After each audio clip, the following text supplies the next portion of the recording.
Okay, welcome to the meeting of the Rockford Library Board of Trustees. Let's start with Pledge of Allegiance, please.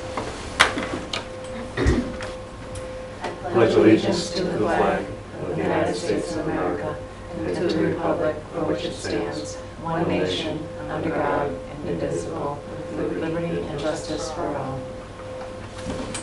Okay, review of the minutes, please.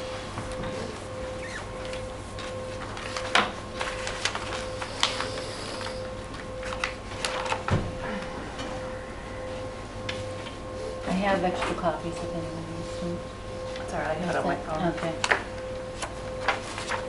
There was one typo of your last name. Yeah, I just noticed saw it, that. yeah. That's all I saw.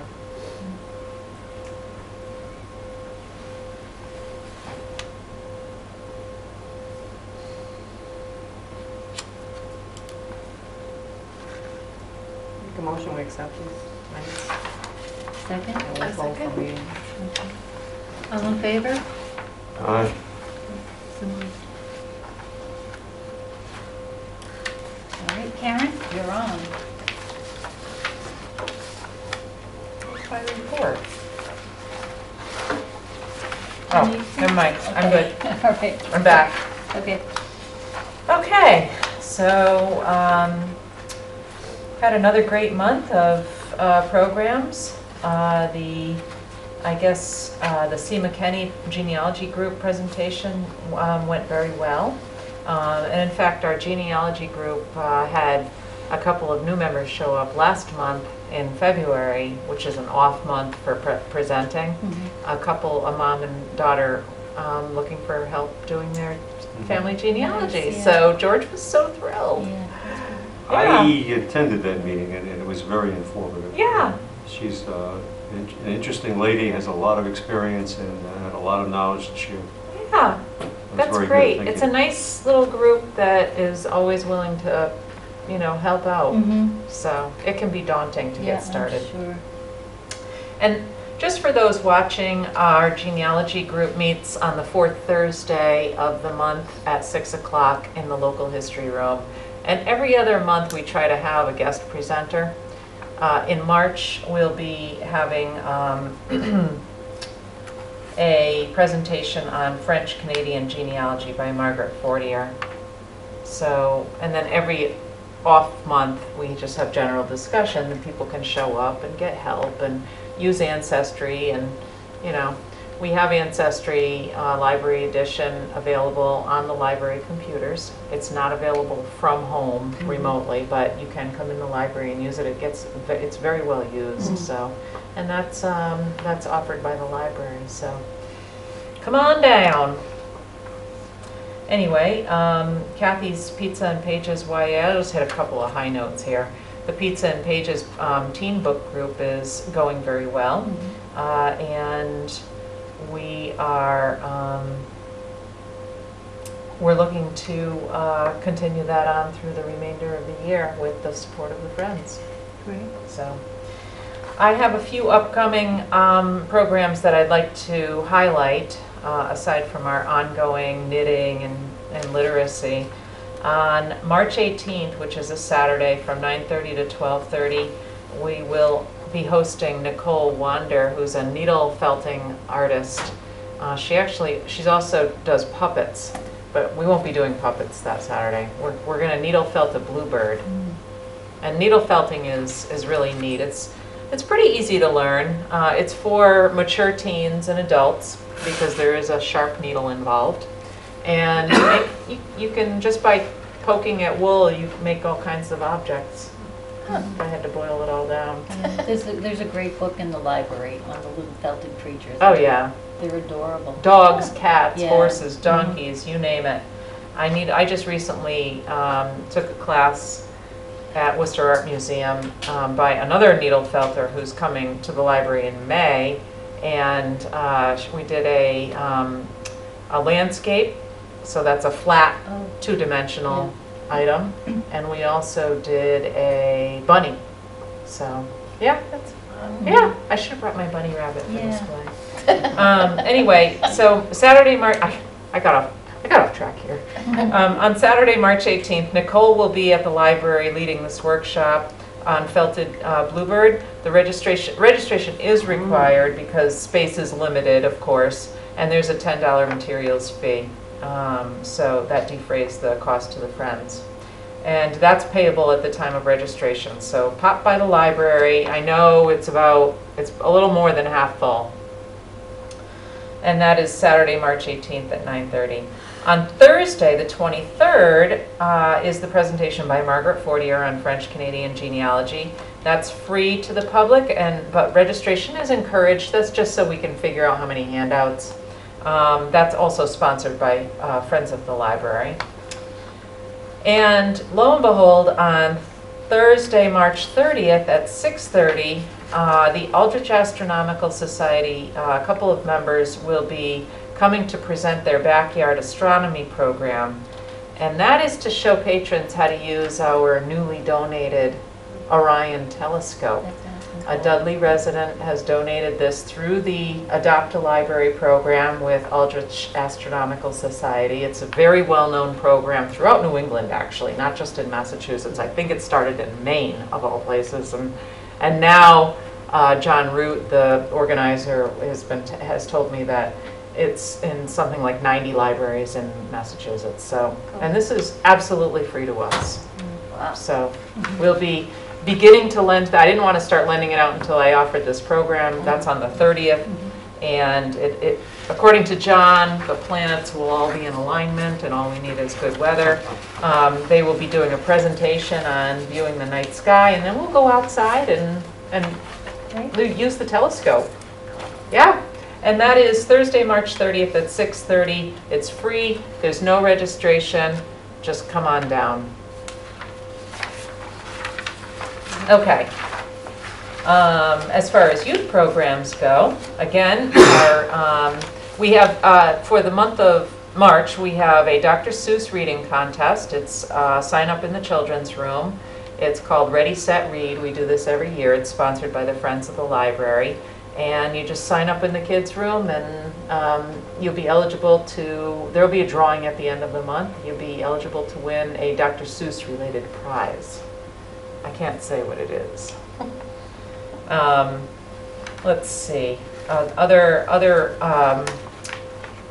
items of note. We have spring storytime registration beginning on Wednesday, March 8th in the children's room. For further information on that, that is sign up in person. It runs Tuesday through Friday. And I believe that there's 2 days of 1 to 3 year olds and 2 days of 4 to 6 year olds. So they do fill up very quickly. So mark March 8th on your calendar and head on down to the library to register. And finally, we are in session 2, as of last night, of our LEGO Engineering Fundamentals program, which is a coordinated effort with the Dudley Charlton Regional School District STEAM program. We have a full roster for session 2, even maybe one more than we should have. But this is really neat. They build crazy engineering marvels out of Legos. It's facilitated by Playwell Technologies. And this program is funded in part by the Mauser Humanities Trust and the Hugh and Harriet Crawford Endowment. It's primarily sponsored by the Mauser Trust, but because it was the way it all was calculated, we ended up kicking in a couple of $100 from the Hugh and Harriet Crawford Endowment to supplement it and make it work. So there is a waiting list, I believe, and the details are online. If you access our event calendar, there's a link, and you click on the link, it brings you to the registration. We do not do the registration for this, but I think, according to the staff, there's a waiting, they do accept a waiting list. So, and it only runs for 7 weeks, so hurry. Anyway, that's that. Oh, no, that's not that. I have one thing I wanted to say about an exhibit that is going up. I thought I had something on here, but I guess I didn't. Oh, rats. Well, anyway, We have an exhibit by Elizabeth Shepherd Rodriguez, who is an indigenous woman. I cannot remember the tribe, but she has artwork going up in the Fells Room tomorrow, as a matter of fact, and that will stay up through the month of March. And then in April, we'll be having a poster exhibit. So please come down and see these exhibits. And not to mention, on Thursday, we'll be having a Snoopy display in the tall cabinet. I mean, a Peanuts display in the tall cabinet. So, Julie's yoga seems to be doing well too. oh yes, Yeah. yes. Julie St. Francis is running her her yoga again. That we seem to have hit a sweet spot with the Wednesday at 3:30 crowd. I don't think we could fit any more people in the Fells Room. So, Wow. and it's pretty. That's great. It's so low key and easy to to provide this yoga class. Julie's great. She charges $7 if you just want to drop in, or you can sign up on that runs from March 8th through April 12th. And if you want to take all 6 weeks, it's $30. So there's a little discount there for you. And bring the cash, sign a piece of paper, disclaimer at the class, and you're off and running. And it's nice. She loves the space, and I'm happy to use that space because it doesn't get used on Wednesday afternoons. Yeah, it's a very mutually beneficial arrangement, I would say. Excuse me. And people can always check our website calendar for events, and I do try to put at least a week and a half to 2 weeks of events on the front sign in the front. And as well, we're found on facebook.com/Crawford Library. So, Do you want to go down to the miscellaneous items and then we can jump back up to the... sure. I just wanted to, there's a couple of things going on. I meet with the area directors pretty regularly. Every other month we try to get together, so that's Oxford, just our general vicinity, going out Spencer, Douglas, even, that neck of the woods, and out as far as, I think Brookfield even comes to these, and Charlton, so on and so forth. And we get together and talk about things. It's always a kind of a grassroots, not coordinated through the library board or anything like that, and it's been great. It's a brown bag lunch, and we talk about all things, library, all the things they don't teach you in school. There's so many, right? Other duties as assigned. Yeah. And it's great. We learn a lot from each other. Well, one thing that we decided was that we all, are so busy that we neglect the training aspect, staff training. So we're pooling our resources, and this year we're trying to organize a couple of, trainings, one in the spring, one in the fall. And the spring one, and there's a cost, but it'll be borne by different libraries at different times. So the first one is on customer service training, which everyone said they could use, right from the director, down to even pages if they are so chosen. It's up to the library directors who they send. I personally would like to send my whole staff because we've got a small staff, and I can't pick and choose who would be, the good people to go, because everyone is a good candidate. So, and I've done this before where I've opened the library a little bit late. Right, exactly. So on the April 11th, we're going to be opening at 1:30 so that staff can attend this training. It's right in Charlton at the library. It's run by Deb Holdley, who used to work for the Mass Library System. One of the first people I met when I came to Dudley, and a great trainer. She's now on her own doing consulting, and she has a host of different training, segments that she does. We've asked her to focus in on, the basics of providing exceptional customer service, or as they like to call it, the customer experience now, right? So, yeah, I'm looking forward to that. So. And this particular one, the cost is being covered by Sturbridge, Southbridge, and Charlton Libraries. So there's no extra cost to us. So I think in the fall we'll probably contribute to the fall training. Right. So That's a great idea. Yeah, it is. yeah, we're pooling our resources. So I think it's a nice coordinated effort. Yeah. And it's good for the staff to interact with other Absolutely. staffs. Yeah, absolutely. It is, yeah. That way you're not operating in a vacuum. Yeah. So we're looking forward to Yeah. it. And also, we've been looking at the teen room shelving. I don't think when the building was designed, they anticipated that we would have such a, that we would kickstart that teen room. And now we're starting to weed out a little bit of the older materials and spruce up the collection. Kathy's got her book group going, and the room's getting a lot more use now, which I'm thrilled about. Yeah. And it's, it's students going in there, and because of Miss Kathy utilizing the room to do research and study and do homework and that kind of thing, and also have fun, We're hoping to start up a chess club pretty soon, and she's been doing the book club in there, Pizza and Pages, which is sponsored by the Friends. They sit and talk about the books they're reading and have some pizza, and it's neat. And so with that in mind, and knowing that the high school always has biography projects, our biographies were sorely lacking. So the staff and I sat down and looked at a whole bunch of biographies that are geared toward teens. You can't get them to read a 500-page biography in 2 days. Because that's about the amount of time they allot. So we, right? I need this today. So we found a bunch and ordered 40 or so biographies of contemporary people that they're more interested in. We have the old standbys, Malcolm X and so forth. But we've discovered that we don't have adequate shelving in there, because really it's 2 walls. That's it. Exactly. So I'm looking at some mobile shelving. I like to give you a heads up that I'm going to be doing this. I'm going to be using gift funds. I've got it in the account, and it won't go over the amount that I that I need, a vote or anything like that. I expect it to be substantially less than that, but. What I'm looking at is something that's mobile on wheels.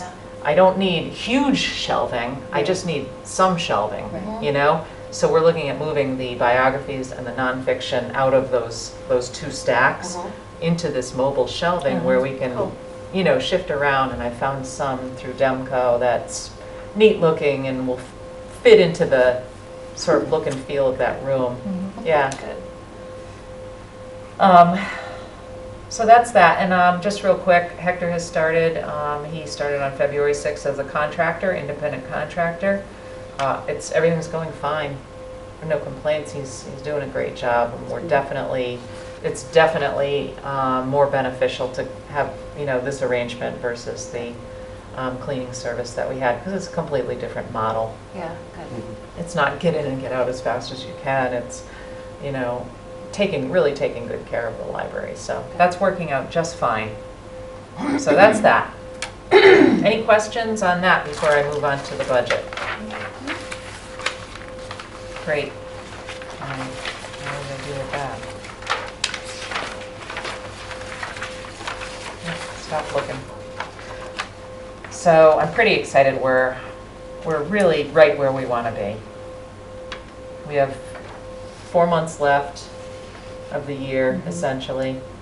So I think we're doing pretty well. So we should be around 33%, and I don't like to, I like to keep a little behind, and right. I couldn't be more happy with where I am. Yeah, exactly. If as we move along through the remainder of the fiscal year, I'll start to bump up my material spending and have Kathy do the same thing, but I don't like to do that too soon. So far, so good. Yeah, very good. And all the special accounts have been reconciled with the town accountant's numbers, and those are all match exactly. Actually, did you want to mention anything about the legislative breakfast? Oh, sure. At the beginning of February, Richard, was it just the 2 of us? It was. Yeah, Yes. Richard and I attended the legislative breakfast in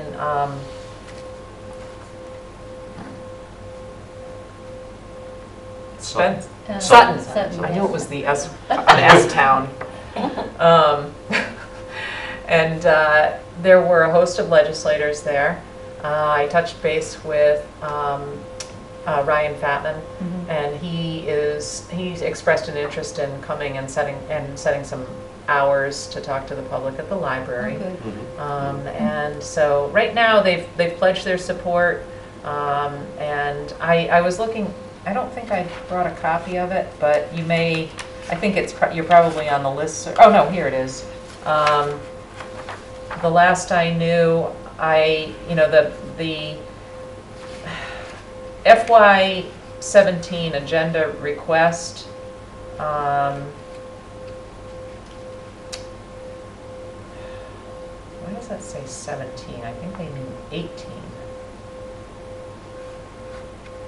Okay, the requests, this went out to the CW info, but I believe it also goes to the trustee listserv, which, are you all on that?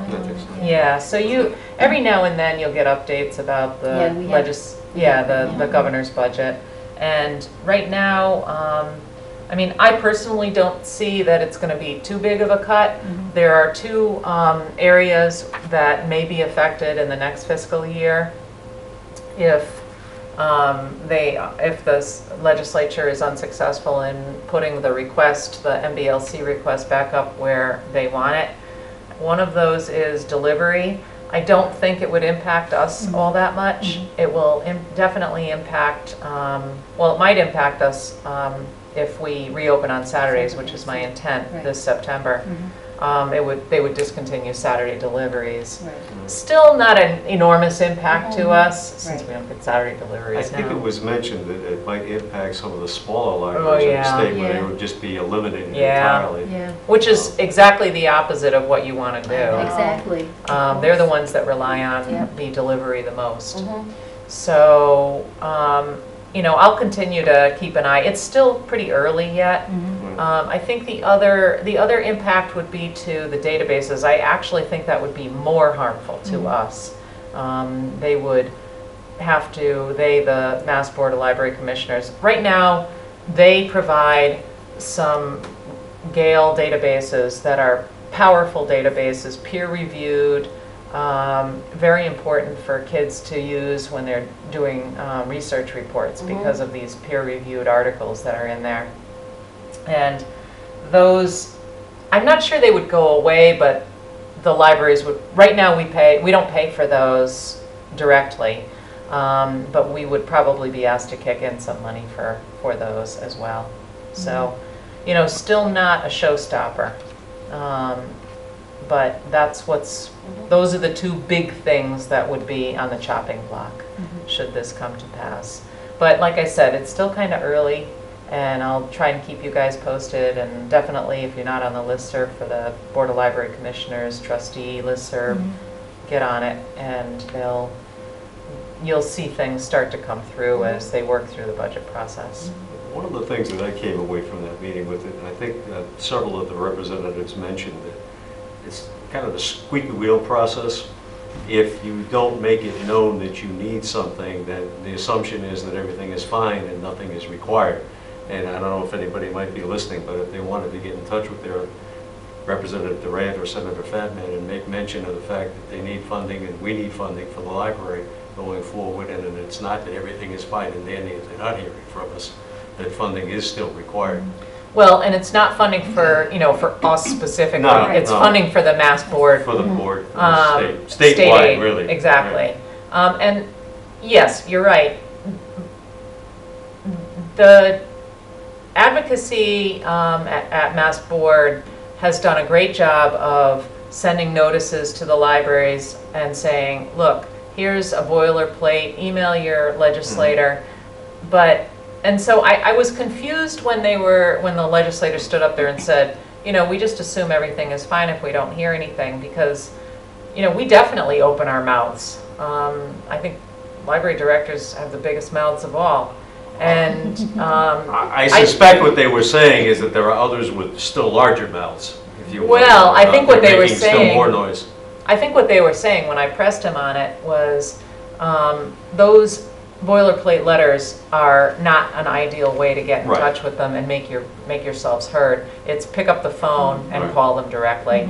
So as we move through the process, there will be contact info distributed to I people. think you're right, and a lot of those formula letters, if you will, they're perceived as junk mail, you know, they're just kind Yeah, of dismissed exactly. and thrown away. And then you get a form letter back. Right. So, yes, that is true. And just in closing, as far as budgeting goes, I included something that I was skating around doing some statistics work, and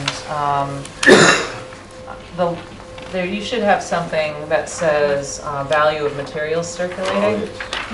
And this is pretty interesting to note, that you'll notice that there's, well, ours would be under Dudley, Pearl L. Crawford, the first set of numbers, not the one at the very bottom of the page.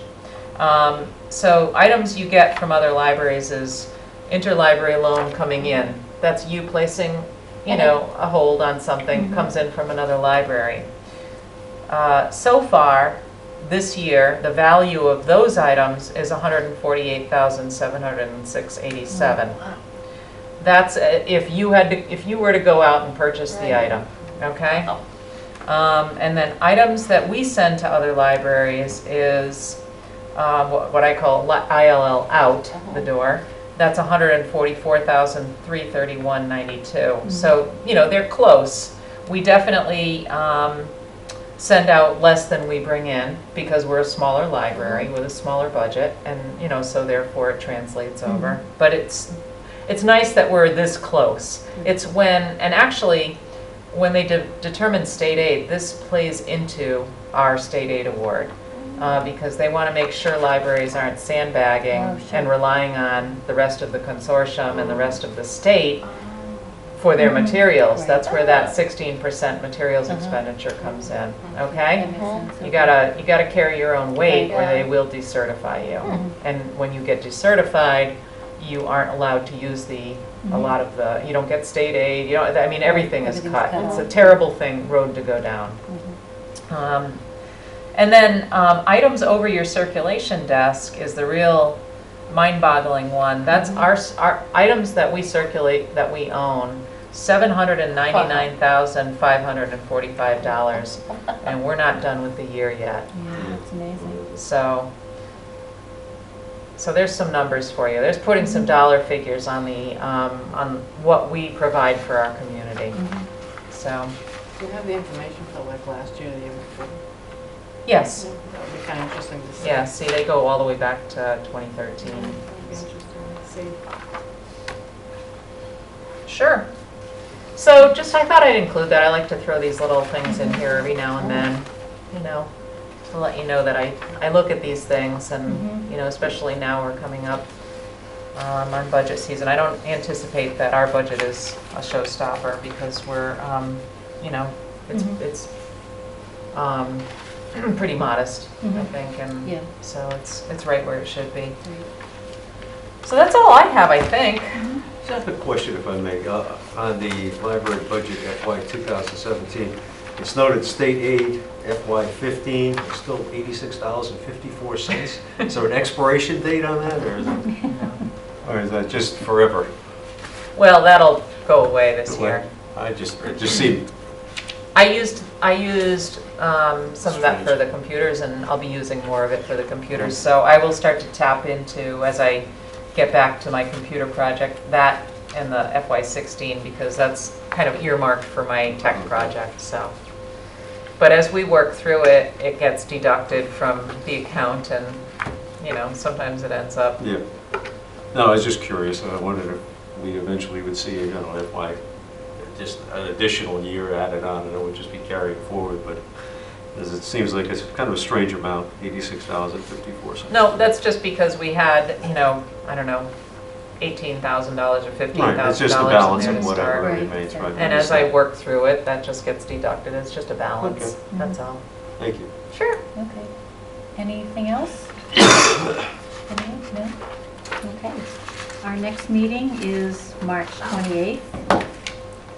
One more thing? There's nothing, the bylaws are done. Yeah. the Oh, okay, bylaws are okay. done. Yep, Yep. we're all set there. So- Yeah, I made the change as the motion and then sent out a final copy to everyone. So, Motion? Motion to adjourn in order? Mhm. Make the motion that we adjourn? Okay. Second. All in favor? Aye. So moved.